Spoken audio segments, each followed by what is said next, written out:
Do you ever feel like you're constantly tiptoeing around your child's anxiety, being so careful not to say the wrong thing, and you're worried that you're just going to make matters worse? You're also so exhausted from trying to keep everything calm. You're not alone. And this isn't about trying to be the perfect parent. The goal here isn't to try to remove your child's anxiety, but it's to help them face it. In this video, I'm going to share 7 practical strategies that you can implement today that's going to help support your anxious child. There's no more feeding their fears or burning yourself out in this process. These are the strategies that I've used with hundreds of families that worked with me, and they really work. So let's break them down. Anxiety can be really confusing because it doesn't always look like fear. Sometimes it can look like clinginess, it can look like defiance or avoidance or even emotional shutdown. And as a parent, it can feel so heartbreaking watching your child struggle. So we do everything we possibly can to show them our love. You might be reassuring them, you're trying to protect them, or just trying to make things easier for them. But hold on. Here's the trap that a lot of us parents get stuck in. When we over-accommodate anxiety, what we accidentally send is this message: the fear is too big for you, or you can't handle this without me. So instead of shrinking the fear, their anxiety actually grows and grows. So as parents, what are we supposed to do instead? So let's go through the 7 tools that's going to help build your child's confidence and help them to overcome their fears. Number 1 is don't avoid their anxiety.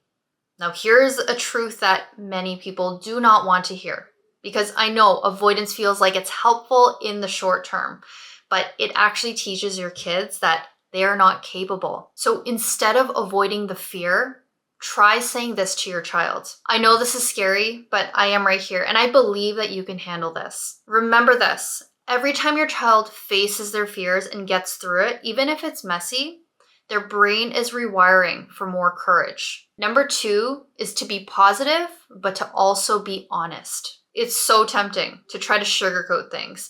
Oh, don't worry, everything's gonna be fine.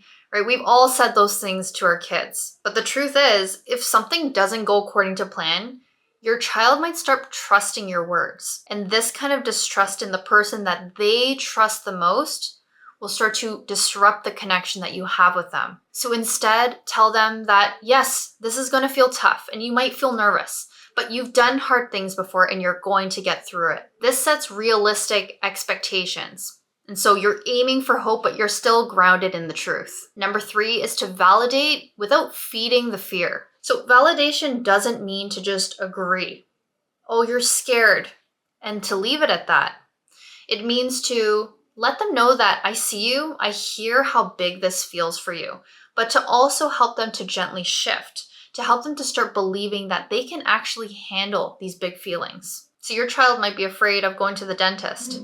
You could say, I know you're worried about seeing the dentist. It makes a lot of sense.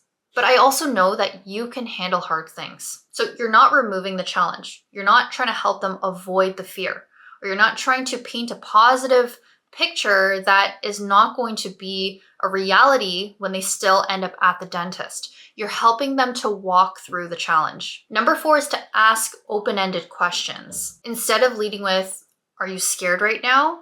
Try inviting some curiosity. Ask them, what is it that you're feeling inside of your body right now?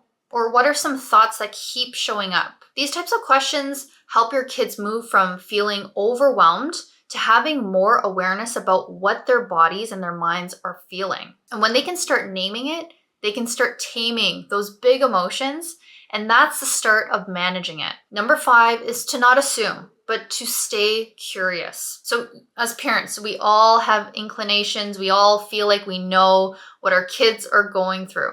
So you might think you know what's going on, but anxiety can be really sneaky. Instead of making a statement like, are you scared right now of tomorrow's test? Try getting more curious and saying things that you're actually observing rather than putting words in their mouth. I've noticed that you've been really quiet over dinner. Is there something that you're thinking about? Asking these open-ended questions helps your child to feel safe, to feel seen, and more in control of a situation that might be anxiety-provoking for them. Giving that control helps them to narrate their own story. Now, number 6 is the most important of all of the steps, which is to watch out for your own signals. Remember, your words matter, and so does your own nervous system. Our kids are smart and they're sensitive, and they can feel our emotions through our tone, through our body language, through our facial expressions, everything. So if your voice tightens, if you start to open your eyes real wide, they are going to feel the feelings that you have. If you are feeling anxious too, your job is to model calmness as best you can. Having some tools in your own tool belt, learning how to take deep breaths to calm your own nervous system, slowing yourself down, learning how to take pauses for yourself. When you start to learn how to manage your own emotions, your own feelings, you start to teach your child how to manage theirs in a calm and grounded way. Number 7 is to prepare, not prevent. Instead of trying to remove every possible trigger, helping them to avoid their fears, instead, help your child to start building a plan for themselves. So this is not you telling them what to do, but asking them questions like, what could you do if you're feeling nervous at the birthday party? Or if your child has fears of being in public spaces, asking them, what's your plan if you were to get lost in the store? Remember, your job is not to script their life. Your job is to help them build problem-solving skills. And when you teach them to learn how to prepare, how to expect things to not go according to plan, this is what actually builds their confidence.